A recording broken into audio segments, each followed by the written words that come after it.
하나님께서 우리에게 가장 기뻐하시고 원하시는 것이 무엇일까요? 또 우리 입장에서도 가장 중요한 것일 수 있어요. 이 부분이 있으면 신자가 방황하지 않습니다. 근데 이 부분이 없으면 신자가 방황하게 되고 답답하게 돼요. 심지어는 교회 다니면서도 답이 없으니까 신천지까지 빠지고 하게 되는 것이죠. 어떤 부분이냐? 하나님이 우리에게 가장 기뻐하시고 원하시는 부분, 또 신자에게 가장 중요하기도 한 부분, 이게 있으면 확정이 되고 계속 발전돼 나갈 수 있는 부분, 그것은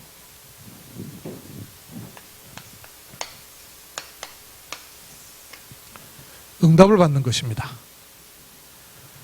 구원받은 하나님의 자녀가 응답을 받지 못하면 계속 헤매게 돼요.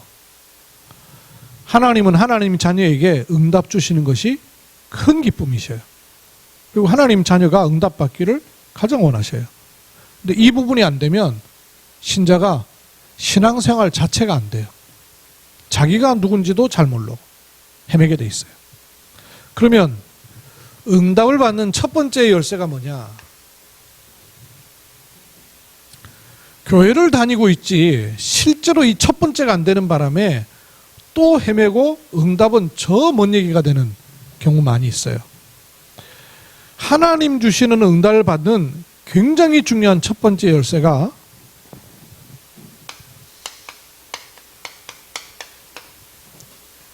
영접입니다. 많은 경우의 신자가 그냥 교회만 다녀요. 교회를 오래 다니면 교회 오래 다닌 그것이 경험이 돼요. 근데 실제적인 응답은 모르고 못 보고 놓칠 때가 있어요. 저는 모태신앙이거든요. 그래서 교회를 오래 다녔어요.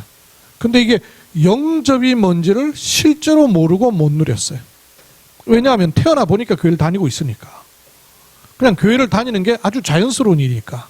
그러다 보니까 인격적으로 예수 그리스도를 나의 구주로 왜 영접해야 되는지도 몰랐던 거예요. 성경은 좋은 얘기, 교훈이 아닙니다. 성경이 좋은 얘기면 들으면 돼요. 그런데 성경은 그렇게 말씀하고 있지 않아요. 인격이에요. 그리스도께서 찾아오시는 거예요. 그래서 영접해야 되는 거예요. 모든 종교는 좋은 얘기이기 때문에 들으면 되는 거예요. 그러나 성경 말씀은 좋은 얘기를 말한 것이 아니고 그리스도 보낼 것을 약속한 것이에요. 근데 그 보낸 실체는 뭐냐? 그리스도 예수예요. 그래서 영접하는 거예요. 영접하는 자, 곧 그 이름을 믿는 자들에게는 하나님의 자녀가 되는 권세를 주셨으니. 예수를 그리스도로 영접하는 자 안에 요한복음 14장 16절로 17절 보혜사 성령이 내 안에 오시게 되는 거예요. 그래서 이걸 아는 것 자체가 굉장히 중요한 축복이에요. 고린도전서 3장 16절 하나님이 성전 삼고 내 안에 계시다는 사실을 누리고 아는 것이 영접의 축복이에요. 그래서 응답 중에 응답이 뭐냐? 이것 자체가 응답이에요. 그렇잖아요? 하나님께서 내 안에 나와 함께 계시는 것, 이거야말로 가장 큰 응답 아니에요. 또 다른 응답, 좋아지는 응답, 그 이전에 하나님이 나와 함께 하시는 것이 응답이에요. 하나님은 하나님 자녀가 응답받길 원하셔요. 그래서 자신을 주신 거예요. 그분을 영접해야 되는 거예요. 그래서 응답받는 첫 번째 열쇠가 뭐냐? 하나님이 나와 함께 하시는구나 하는 게 실제로 일어나야 되는 거예요. 이게 응답의 첫 번째이기도 하고 어떤 부분에서는 응답의 완성이기도 합니다. 그렇죠? 모든 부분에서 하나님이 나와 함께 하신다는 사실이 믿어져 버리면 끝이죠. 문제 왔는데 그래 하나님 나와 함께 하시는데 이게 믿어져 버리면 더 이상 문제 될 수가 없단 말이에요. 내가 고난 가운데 있는데 하나님 나와 함께 하시는 것이 믿어져 버리면 고난 중에도 함께 하시는 하나님을 붙잡고 의지할 수 있단 말이에요. 그 끝이거든요. 응답 중에 응답이요, 응답의 끝이기도 해요. 응답의 완성이에요. 두 번째, 오신 분이 주인으로 계셔야 돼요. 오시긴 오셨는데 혼자 계셔요. 오긴 오셨는데 저 뒷방에 계셔요. 교제가 안 되면 응답을 알 수도 없고 누릴 수가 없어요. 하나님은 응답을 주시는데 어디에 와 있는지 알 수가 없는 거예요. 어떻게 오는지 알 수가 없는 거예요. 하나님 주시는 응답을 알 수 있는 길이 뭐냐? 그리스도께서 주인 되시는 거예요. 이게 신자에게 하나님이 원하시는 응답의 두 번째 열쇠예요. 세 번째, 그리스도께서 주인 되시면 돼요. 모든 영역에. 내 생각이 아니라 그리스도께서 주인 되셔서, 내 경험이 아니라 그리스도께서 주인 되셔서, 내 상처받은 과거가 아니라 그리스도께서 그 부분에도 주인 되셔서, 그게 응답의 중요한 요소예요. 그러면 그리스도께서 주인 되셔서 뭐 하려고 하시나요? 나를 붙잡고 사용하길 원하시는 거죠. 나를 붙잡고 인도하길 원하시는 거죠. 나와 동행하시고 내 주인 되셔서 나를 통해서 하길 원하시는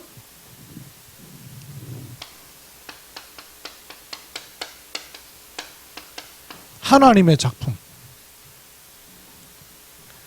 내게만 주신 나를 통해서 하길 원하시는, 내 인생을 통하여 하길 원하시는 작품이 있단 말이에요. 요걸 가리켜서 축복이라 그래요. 보통 뭐 생기는 걸 축복이라 그러는데 그건 옳은 의미에서 축복이 아니에요. 진짜 축복은 뭐죠? 하나님이 내 안에 나와 함께 하셔서 나를 쓰시는 것이죠. 그렇죠? 내 주인이 되셔서 나를 통해서 하고자 하시는 하나님의 그 일을 이루어 가시는 것이죠.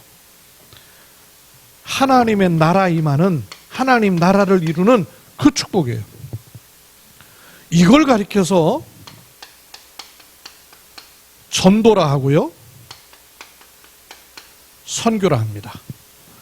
전도 선교도 너무너무 틀리게 전달이 됐어요. 전도 선교 그러면 누구 데리고 교회 오고 내가 예수님을 이 사람한테 말하고, 없는 건 아니나 그거는 아주 일부분이에요. 전도 선교가 뭐냐? 하나님이 나와 동행하시는 내 삶이 전도 선교예요. 그렇죠? 구원받은 하나님의 자녀가 축복 속에 있음을 확인하고 누리는 그 삶이 전도 선교의 삶이에요. 전도를 하는 것이 아니라 전도 속에 있어야 되는 거예요. 전도 행위를 하는 것이 아니라 전도 방향 속에 있어야 되는 거예요. 내 삶의 축복된 방향.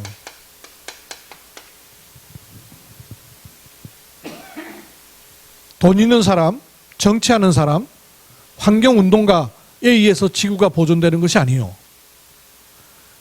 하나님의 나라 임해야 될 이유가 구석구석에 있기 때문에 주님 재림하지 않는 것이죠. 땅끝까지 복음이 증거된 후에는 반드시 끝이 오리라 그랬거든요. 그럼 마지막 때는 언제와 관계되어 있냐면 복음이 증거되는 것과 관계가 있어요. 그럼 내 삶은 복음 증거되는 것과 관련된 삶이란 말씀이죠. 그럼 내 삶이 복음 증거되는 것과 관계에 맺어 있으면 하나님이 동행하시는 축복을 누리는 삶으로 자꾸 인도받게 되어 있어요. 그래서 이 복음이 증거되고 살아나는 생명운동, 또 복음이 증거돼서 흑암 권세가 꺾이는 전도운동이 일어나는 세 가지 중요한 요소가 있습니다. 첫째, 생명운동, 전도운동이 일어나는 세 가지의 중요한 요소가 있어요. 신자가 이 축복을 잘 알고 있고 보고 있고 누리고 있는 것이 매우 중요합니다. 그 첫째는 뭐냐?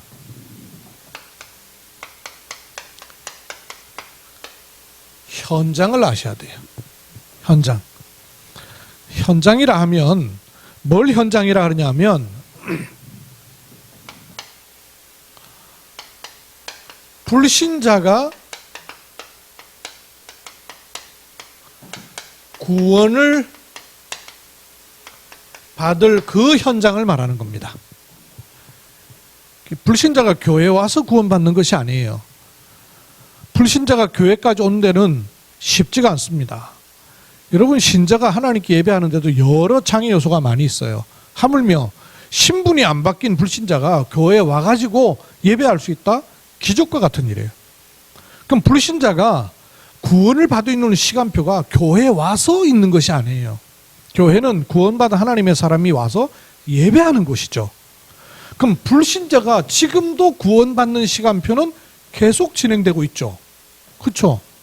여러분, 내가 숨 쉬는 거 의식하고 숨 쉬는 게 아닌데도 불구하고 숨은 계속 쉬어지잖아요. 시계바늘 계속 돌리고 있는 게 아닌데 시계바늘 돌아갑니다. 나하고 상관없이. 그것처럼 구원받는 사람은 반드시 시간표가 임하게 돼 있어요. 근데 그 구원받을 사람의 시간표가 교회 안에 임하는 게 아니고 우리 집에 임하는 게 아니고 현장에 임하게 돼 있단 말이에요. 그래서 불신자가 구원받기로 시간표가 임하는 장소가 어디냐? 현장입니다.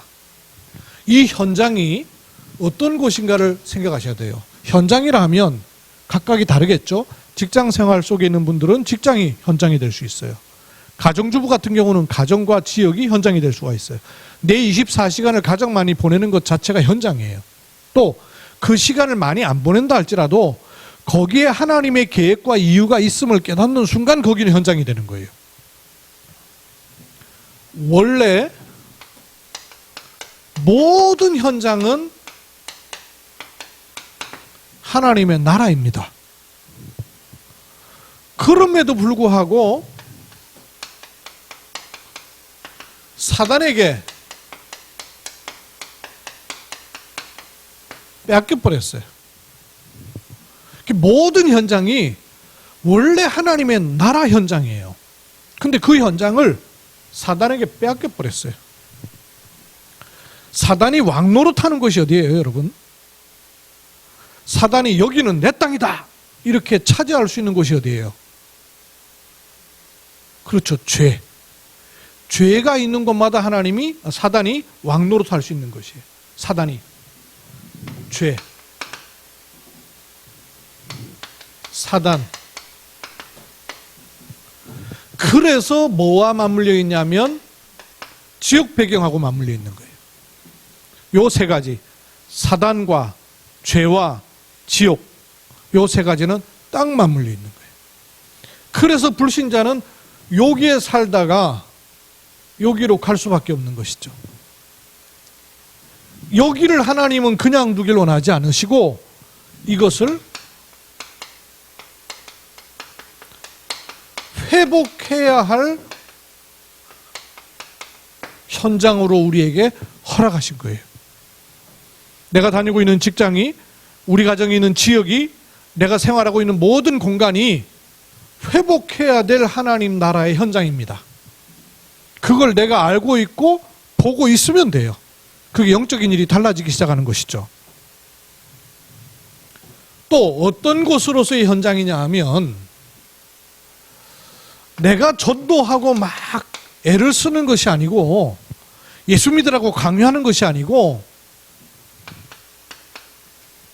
구원의 시간표는 지금도 임하고 있기 때문에 구원을 주실 사람이 예비되어 있는 현장으로서의 현장을 마음에 담고 계시는 것이 너무 중요한 것이에요. 복음을 받아야 될 갈급한 심령이 예비되어 있는 현장, 이곳에 나를 직장으로, 가정으로, 현장으로 가게 하시는 것이에요. 하도 많이 들어가지고 말씀이 어떨 때는 그냥 식상하게 느껴질 때도 있을지 모르지만 구원을 받아야 될 사람, 하나님 말씀이 전달돼야 될 사람에겐요, 이 말씀이 전달되면 완전히 답이 되는 사람, 요 사람이 시간표를 따라서 준비되게 돼 있단 말이에요. 그걸 알고 있어야 돼요. 복음의 말씀을 너무나 갈급하게 기다리고 있는 현장 있어요. 로마서 10장 13절에는 뭐라 그랬어요? 누구든지 주의 이름을 부르는 자는 뭘 받으리라? 구원을 받으리라 그랬어요. 누구든지 구원받을 수 있어요. 근데 어떻게 구원받는다고요? 주의 이름을 부르는 자. 그러니 주의 이름을 부르기만 하면 구원받을 사람도 있다는 거예요. 근데 왜 못 부르냐는 거죠? 왜 못 불러요? 믿어야 부를 텐데 안 믿고서야 어떻게 부르겠냐 하는 거죠. 믿으면 된다는 거예요. 근데 왜 못 믿어요? 들어야 될 텐데 듣지 않고서야 어떻게 믿겠냐 하는 거예요. 그러면 왜 못 들어요? 전하는 자가 없단 말이에요. 그 전하는 자만 있으면 들을 것인데, 전하는 자만 있으면 들을 것이고, 듣기만 하면 믿을 것이고, 믿기만 하면 부를 사람, 부르기만 하면 구원받을 사람이 예비되어 있단 말이죠. 근데 뭘 안 하고 있냐면 안전하고 있다는 거예요. 왜 안전하고 있냐면 우리 과거 체질과 옛 습관과 내 생각에 빠져가지고 속고 있기 때문에. 그래서 복음 전하는 자들의 발을 아름답도다, 좋은 소식을 전하는 자들의 발이요, 이렇게 말씀하신 거예요. 14절 15절까지. 그러면 어떤 현장이 되면 되겠어요? 내가 다니고 있고 내가 살고 있고 내가 시간을 보내고 있는 현장이 내게는 그냥 경제활동하는 곳으로 보이고, 나는 그냥 슈퍼마켓에서 물건 사는 것처럼 보이고, 나는 사람 만나러 가는 것처럼 보이는데 거기에 하나님의 이유가 과연 전혀 없겠냔 말이에요. 이걸 보는, 하나님의 계획이 들어있는 곳으로서의 현장 보는 거예요. 이게 전도운동의 아주 중요한 열쇠.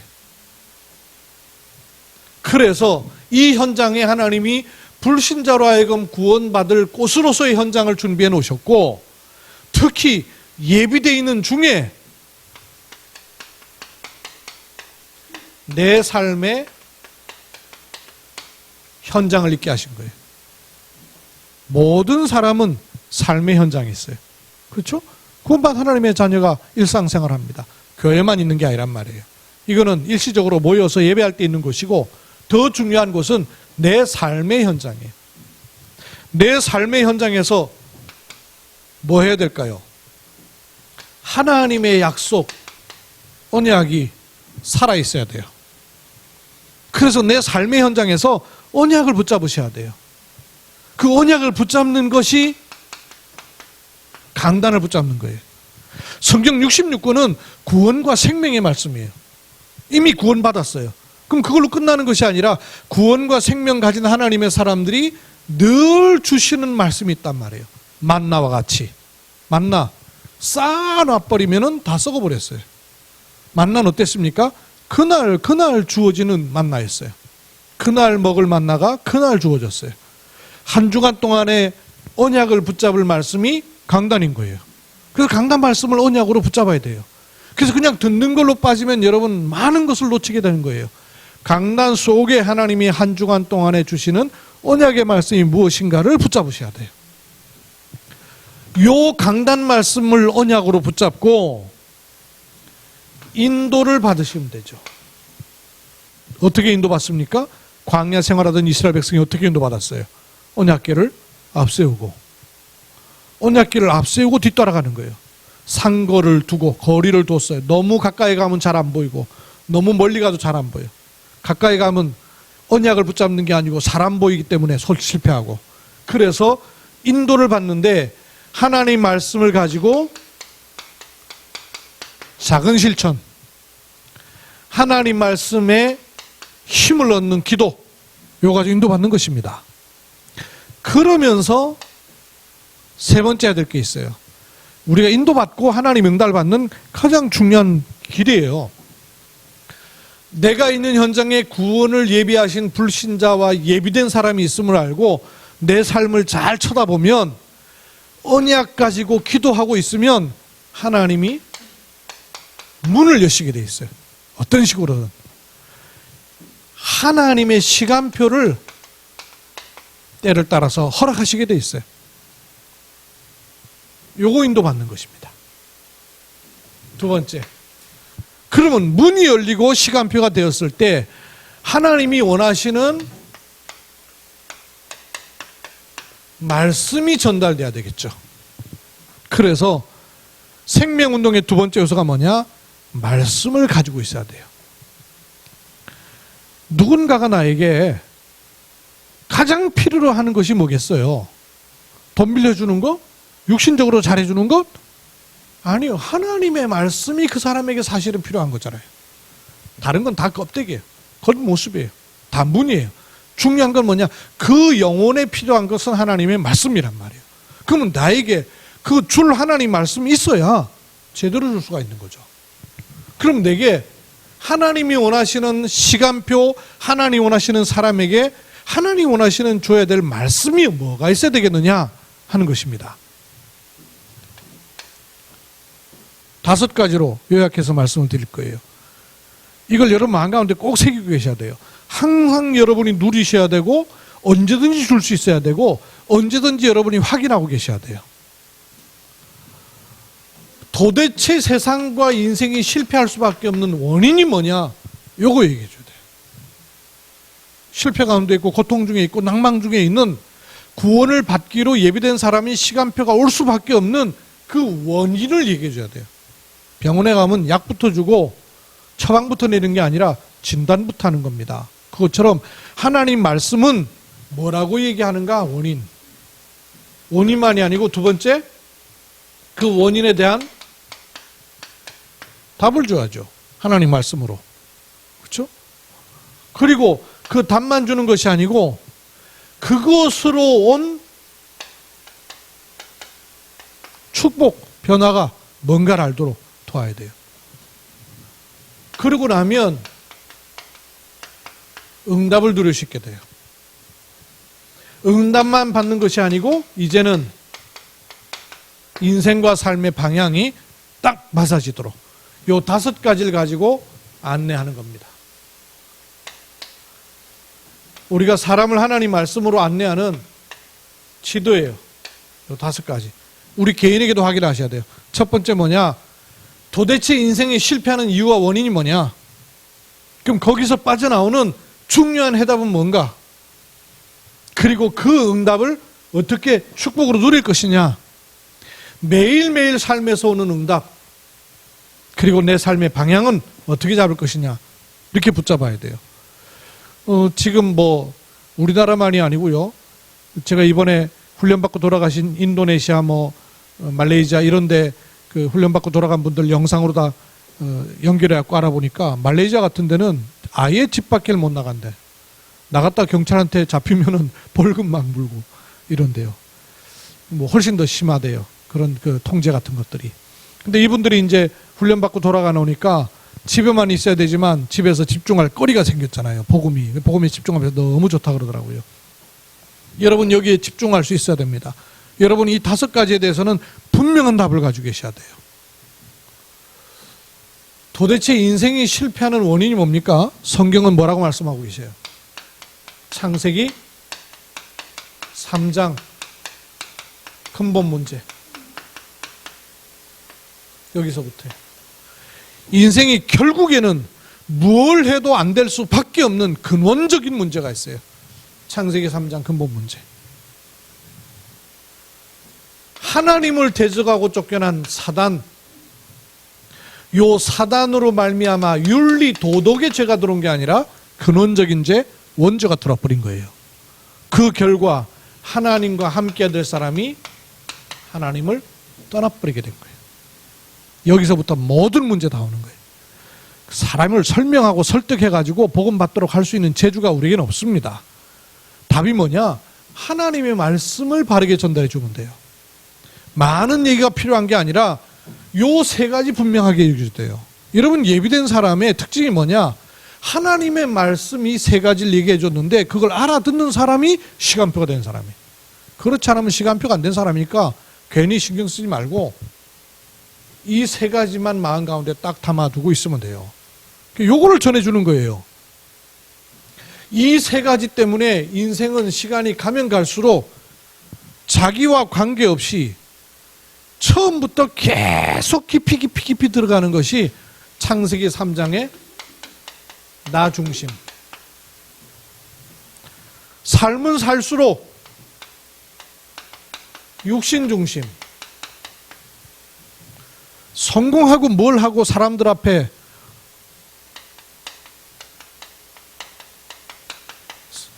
괜찮아 보여도 전부 성공 중심이에요. 이걸 벗어나지 못하는 함정에 딱 잡히게 돼요.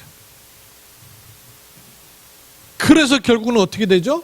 포장하게 되는 거예요. 사도행전 13장, 16장, 19장. 13장에는 무속, 16장에는 점술, 19장에는 우상과 종교. 이제 근본적으로 와 있는 문제를 포장해서 해결하려고 하는 거죠. 답이 없어요. 그래서 결국은 인생은 어디로 가게 됩니까?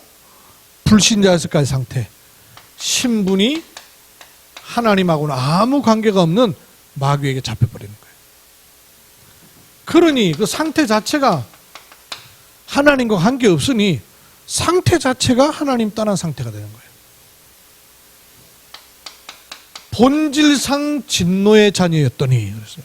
본질이 진노니 아무리 좋은 것을 얻어도 본질은 그렇게 할 수밖에 없는 거예요.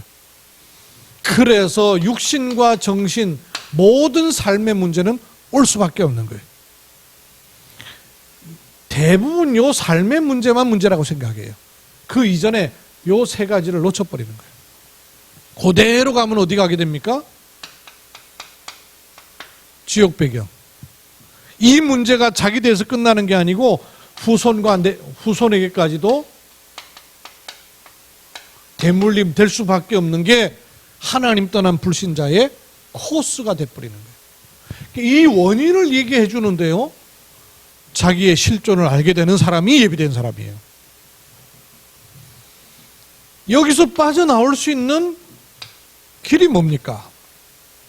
근본 문제가 해결돼야 되는 것이죠. 그래서 사단의 권세를 깨트리는 참된 왕, 원죄 문제 해결하는 참된 제사장, 하나님 떠나는데 하나님 만나는 길 여시는 참된 선지자라는 직분이 오셔야만 되는 거예요. 사람이 하나님께 가겠다는 건 종교입니다. 하나님은 인간에게 종교를 주신 적이 단 한 번도 없죠. 하나님이 도리어 우리를 찾아오시겠다는 복음을 주신 거예요.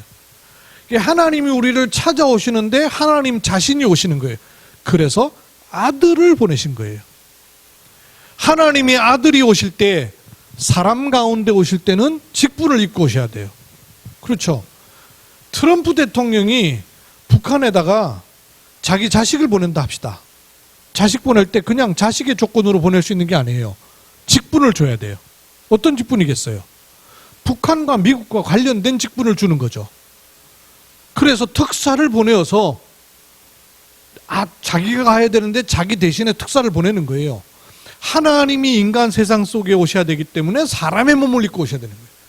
사람의 몸을 입고 오시는데 직분은 요 세 가지 직분을 갖고 오시는 거예요. 요 세 가지 직분을 합쳐서 기름 부음 받은 자 그리스도라는 겁니다. 그리스도의 직분을 가지고 오신 겁니다. 그래서 그리스도의 일을 하신 분이 바로 예수님이신 거예요. 사람들이 겉모습 예수를 보고, 아니 베들레헴 말굴간에 태어난 그가 어떻게 해서 하나님이요 하나님의 아들이 될 수 있느냐? 알 수가 없었어요. 이해할 수가 없었어요. 그러나 그가 하신 모든 일이 그리스도 일이었습니다. 예수님이 병자를 고쳤어요. 이유가 뭐죠? 능력을 행한 거예요? 그리스도이심을 알리신 거예요. 예수님이 5,000명을 먹였어요. 능력을 행하신 거예요? 그리스도이신 걸 알린 거예요. 그렇죠? 그런데 그리스도이신 걸 알린 그 답을 얻어야 되는데 그 답을 못 얻고 능력 행한 것을 붙잡고 능력을 따라갔어요. 그 사람들은 다 중간에 없어져 버렸어요. 성경은 예수님이 기적을 행하고 능력을 행한 걸 말씀하길 원하는 것이 아니에요. 그걸 통해서 뭘 알리시고 하냐? 예수가 바로 그리스도이시구나 하는 답을 얻게 하는 거예요. 요 답을 얻은 사람에게 하나님께서 신분과 권세를 주시는 거예요. 어떤 신분입니까? 예수를 그리스도로 영접한 자에게 하나님의 자녀된 신분. 하나님 자녀에게는 눈에 안 보이게 성령이 실제로 오시는 신분. 하나님 자녀에게 기도할 수 있는 신분. 기도할 때 어떤 일이 생깁니까? 주의 사자를 보내사 하나님의 백성들을 도우시게 돼 있어요. 기도할 때 사단, 죄, 저주, 재앙의 권세가 결박되게 돼 있어요. 기도할 때 하나님 나라 배경을 누리게 돼 있는 거예요. 기도할 때 복음이 증거되는 증인의 자리를 우리에게 서게 하시는 겁니다. 이 신분과 권세의 축복을 누릴 수 있어요. 이것을 누리면 당연히 응답이 오죠. 응답이 어떻게 옵니까? 기도 행위로 오는 게 아니에요. 기도할 때 일어나는 영적 사실에. 여러분 스마트폰으로 전화하죠? 전화만 합니까? 은행 볼 일까지 다 보잖아요. 표 예매도 다 해요. 하는데 아무 이유 없이 그냥 해요, 우리는. 왜? 하면 되는 걸 알기 때문에. 오히려 전화해놓고 안 받으면 왜 안 받지? 이러잖아요. 전화해놓고 받으면 여러분 야 신기하다 이러면서 받습니까? 받으면 왜 안 받지? 이러죠. 안 받으면 왜 안 받지? 그래요. 받는 게 당연하다고 생각해. 왜냐? 쓰고 있으니까. 눈에 안 보이는데 스마트폰에 안 보이는 선이 가가지고 미국도 두들기고 저 제주도도 두들겨요. 눈에 안 보이는 선이 있어요. 기도할 때 일어나는 영적인 과학이에요. 육신과학만 있는 게 아닙니다. 영적인 과학이에요. 이 응답을 누리도록. 그리고 우리의 삶의 방향이 뭡니까? 우리의 삶을 하나님이 사용하시고 인도하시는 전도, 선교로 방향 맞추도록 우리가 줘야 될 하나님 말씀. 현장에 하나님이 전달하길 원하시는 하나님 말씀. 말씀 전달해야 돼. 그렇죠? 이 일을 잠깐 하다 마는 일이 아니라 지속해야 됩니다. 그래야 살아 운동력 있는 일들이 나기 때문에 하나님 말씀이 잠깐 주어졌다가 마는 것이 아니고 말씀이 흥왕하여 세력을 얻는 일이 나야 돼. 운동. 그래서 이 세 단을 합치니까 현장,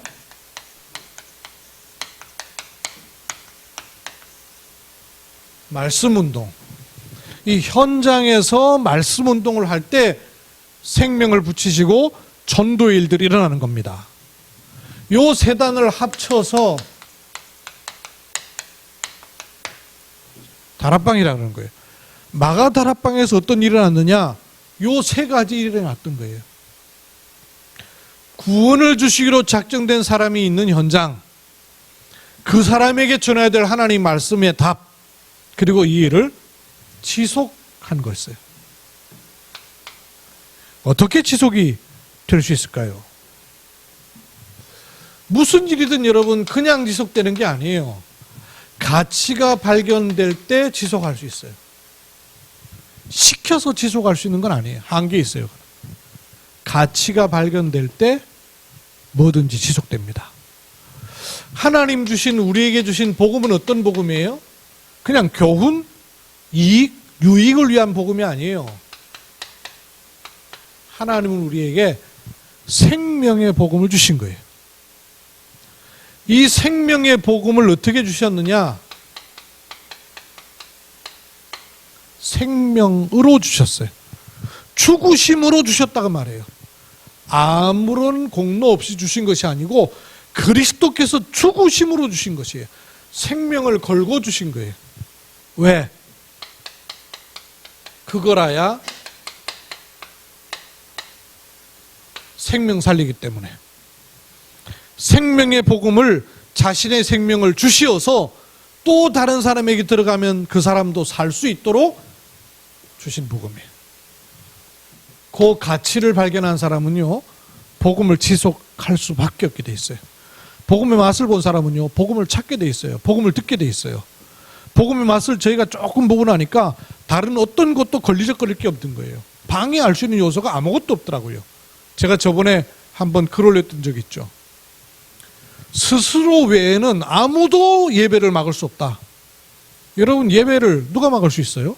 아무도 예배를 막을 수 있는 것은 없어요. 스스로가 막는 거예요. 마찬가지입니다. 복음은 하나님이 주신 선물이기 때문에 스스로가 아니고는 아무도 막지 못해요. 생명의 복음을 자신의 생명을 주어서 우리에게 주셨어요. 그래서 이 복음의 생명을 받은 사람은 또 다른 사람을 살릴 수 있도록 가치를 발견하면 돼요. 그러면 이 생명운동은요, 지속되게 돼 있어요. 또 두 번째, 어떻게 지속되느냐. 복음은 흐름이 있습니다. 어떤 복음이 어떻게 내게 왔는가를 알면 그 복음의 가치를 알게 돼요. 복음이요, 없어졌다가 회복됐다가 없어졌다가 회복됐다가 했던 그 역사와 교회사를 알면 어떤 복음인가가 감이 잡히고 어떤 복음이 왔는가가 붙잡아지면 너무너무 귀중한 걸 알게 돼요. 복음의 흐름을 아는 만큼 복음을 지속할 수밖에 없게 돼요. 이 복음의 말씀이 갑니다. 흘러가요. 그걸 아는 사람은 복음을 누리고 지속할 수밖에 없게 돼요. 요 세 가지 말씀을 오늘 여러분 사도행전 9장 말씀 속에서 한번 조금 짚어볼 필요가 있어요. 사도행전 9장의 현장은 어떤 현장이었어요? 다메섹이라는 현장이었죠. 여기에 아나니아라는 이 사람을 가리켜서 성경은 뭐라 그러냐? 제자 그랬어요. 요게 중요해요.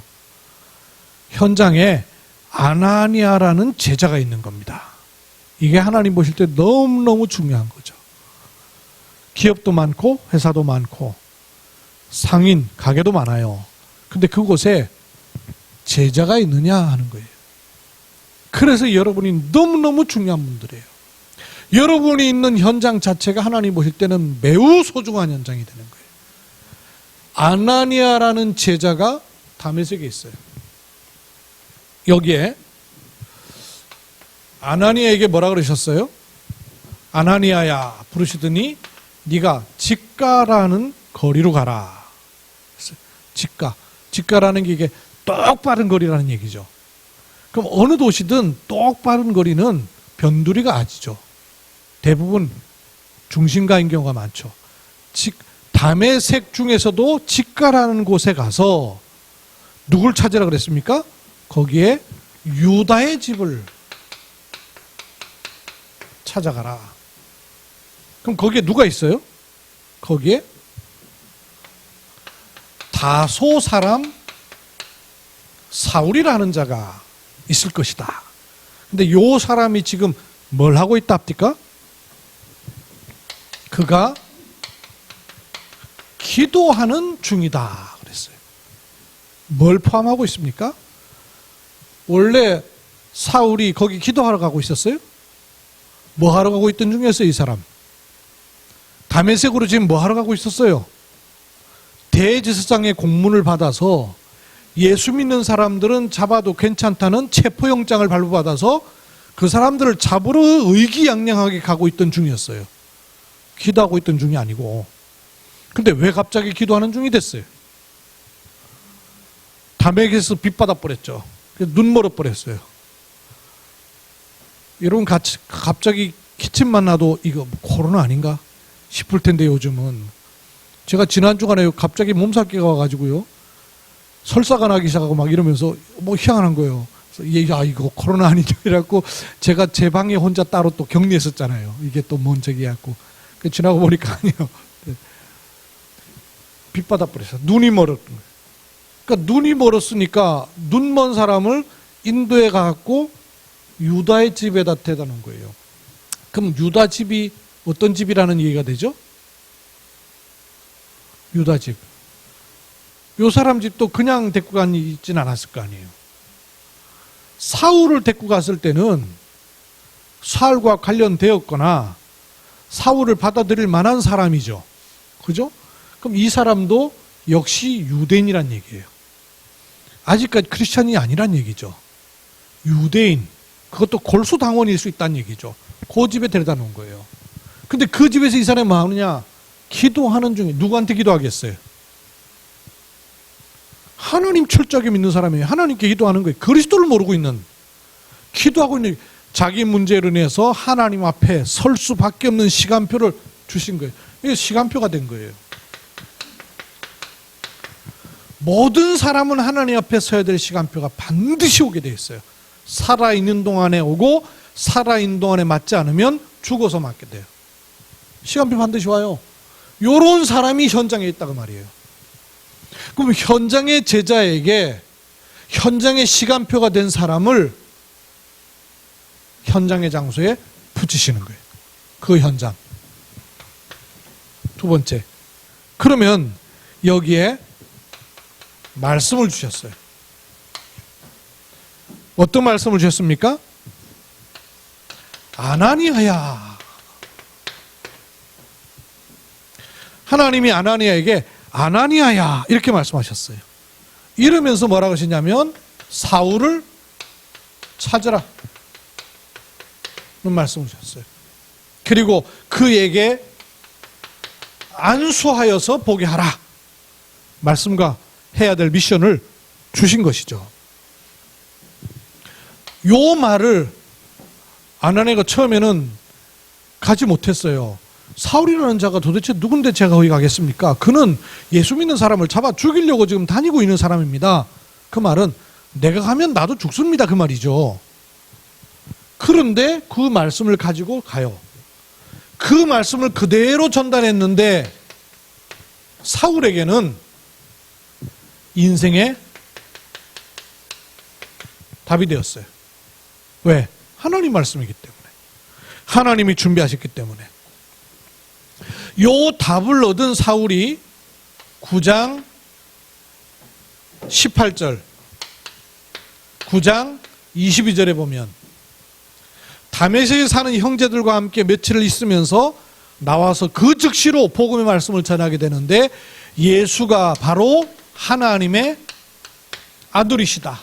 18절에는 22절에는 예수가 바로 그리스도이시다.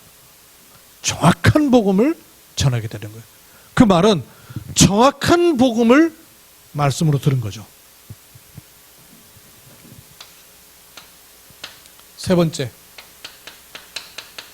지속이라는 관점을 가지고 한번 보십시다. 사도행전 9장에 보면 아나니아에 있어서는 아나니아에게 어느 날 아나니아야 하는 음성이 들렸죠. 그럼 음성을 듣고 뭐라 그랬습니까? 주여 내가 여기 있나이다 라고 하게 돼요. 그 말은 뭘 의미하냐면 어느 날 갑자기 들은 주님의 음성으로는 그 반응이 나올 수가 없죠. 무슨 얘기입니까? 평상시라는 얘기예요. 평상시. 아나니아에게 이 일이 있기 전에 아나니아가 주의 음성을 듣는 것이 평상시에 되고 있다 그 말이죠. 그게 안 되고 있을 것 같으면 바울과 똑같은 짝이잖아요. 바울은 음성을 듣질 못했었어요. 다메섹에서 그 음성을 듣고 난 다음에 깜짝 놀랐던 거예요. 근데 아나니아는 이런 일들이 자기 삶 속에 계속되고 있었던 거죠. 지금으로 말하면, 우리로 말하면 정시기도의 축복을 알고 누리고 있었던 사람이란 얘기예요. 평상시에 지속하고 있었던 거예요. 응답이 문제가 아니고 평상시 하나님과 동행하는 축복을 응답으로 가지고 있었던 거예요. 사도행전 9장에 우리 보통 얘기하면 바울이 복음을 받고 돌아와서 아나니아 미션홈에서 양육받았다고 이렇게 생각했거든요. 제가 9장을 다시 보다 보니까 사울이 어디서 양육받았어요? 처음 만난 장소는 여기 유다의 집이에요. 기록을 내가 찾아보니까 찾아볼 수가 없었는데 글쎄 어떨 것 같습니까 여러분? 요 유다가 기독교인이 아니었거든요. 유대인이었어요. 요 집에서 사울이 복음 받고 난 후에 유다는 믿었을까요? 안 믿었을까요? 저는 당연히 믿었을 것 같아요. 요 유다를 좀 추적해 볼 필요가 있을 것 같아요. 당연히 믿었겠죠. 또 사울이 다메섹 가다가 빛을 받았을 때 혼자가 아니었어요. 그래서 눈 멀었을 때 그를 데려다가 유다의 집으로 데려간 사람들이 있단 말이에요. 그 사람들은 어떻게 됐을까? 무관하지 않다고 저는 생각이 돼요. 그리고 유다의 집에서 복음을 받고 난 다음에 아나니아가 자기 집으로 데리고 갔던 게 아니더라고요. 어디 있었는지는 정확하지 않은데 9장 19절에 보면 다메섹에 있는 제자들 그랬어요. 19절에 다메섹에서 유다의 집에서 사울이 복음을 받고 나서 보니 다메섹의 제자들이 군데군데 있단 말이에요. 이런 분들하고도 교제가 됐던 거예요. 사울이. 그죠? 아나니아만이 아니라 다메섹에서 여러 제자들과의 교제가 됐었던 거예요. 그러면 아나니아도 이런 분들하고 교제가 되고 있다는 말이죠. 아나니아가 지 혼자 신앙생활하고 있는 게 아니고 다메섹에 있는 여러 제자들과 소통이 되고 있다가 말이에요. 그러다가 유다의 집에서 사울이 돌아왔을 때에 요 사람은 어쨌든지 내가 키워가지고 제자 삼아야지 요런 마음을 먹은 게 아니란 얘기죠. 아나니아가 자기 제자 만든 게 아니고 그 지역에 복음 운동을 할 수 있는 사람으로 하나님이 중요한 사람으로 준비하셨다는 것에 눈을 뜬 거예요. 내가 이방인을 돌아오도록 하기 위해서 택한 나의 그릇이라는 메시지를 받은 거 아니에요. 그래서 그 말씀 가운데 다메섹에 있는 많은 제자들과 함께 이 사람을 도운 거예요. 못내 싼 거죠. 결론입니다.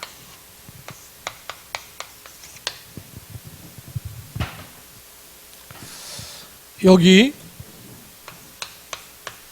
다메섹이란 지역에 현장을 가지고 있는 제자 아나니아, 이 축복이 저와 여러분의 축복입니다. 모든 중직자와 열방의 가족들은 어떤 사람이냐? 지역 현장 제자입니다. 다메섹의 아나니아 제자인 것처럼 경주의 어떤 지역의 누구라는 제자로 하나님이 부르신 겁니다. 이 현장 지역 제자인 아나니아에게는 세 가지 비밀이 있었어요. 이게 우리에게 있어야 될 비밀이에요. 첫 번째, 기도의 비밀을 가지고 있었습니다. 아나니아는 기도의 비밀이 있는 사람이었어요. 주께서 아나니아라고 부르실 수 있는 사람이었어요. 불러 시키는 일 알아들을 수 있는 사람이었어요. 그리고 그 말씀을 가지고 갈 수 있는 두 번째, 순종의 비밀이 있는 사람이었어요. 그 사람이 누군데 저희가 거기 갑니까? 처음에는 이렇게 생각했으나 말씀을 받고는 순종할 수 있었어요. 육신 순종이 아니고 목사님 말 잘 듣는 그런 순종을 말하는 게 아니고 말씀에 순종할 수 있는 비밀이 있었다고 말해요. 하나님 말을 알아듣는 거예요. 여러분, 하나님의 사람이 누굽니까? 하나님 말을 알아듣는 사람이 하나님의 사람이에요. 그리고 그 지역에 하나님이 하고자 하시는 일을 보면서 주변의 모든 사람들과 제자들과 소통할 수 있는 원네스의 비밀을 가지고 있는 사람이었어요. 독불장군이 아니에요. 전도운동은 함께 해야 돼요. 전도운동은 시스템과 팀이라 해야 돼요. 그래서 함께를 알 수 있는 사람이라 해야 돼요. 이 축복을 이번에 담으시고 불신자를 살려야 되는 이 축복된 시대에 여러분 현장에 말씀 운동이 일어나는 언약 속에 응답 누리기를 주의 이름으로 축원합니다. 하나님의 은혜를 감사드립니다. 이번 주에 하나님께서는 현장 말씀 운동이라는 세 가지 단어를 주셨습니다. 마음에 새겨 하나님의 응답을 찾고 누리는 한 주간 삼아 주옵소서. 성경이 말씀하고 있는 바 이 참된 축복을 확인하고 찾고 누리는 복된 생애로 저희들을 인쳐 주옵소서. 살아계시는 주 예수 그리스도의 이름으로 기도하옵나이다. 아멘.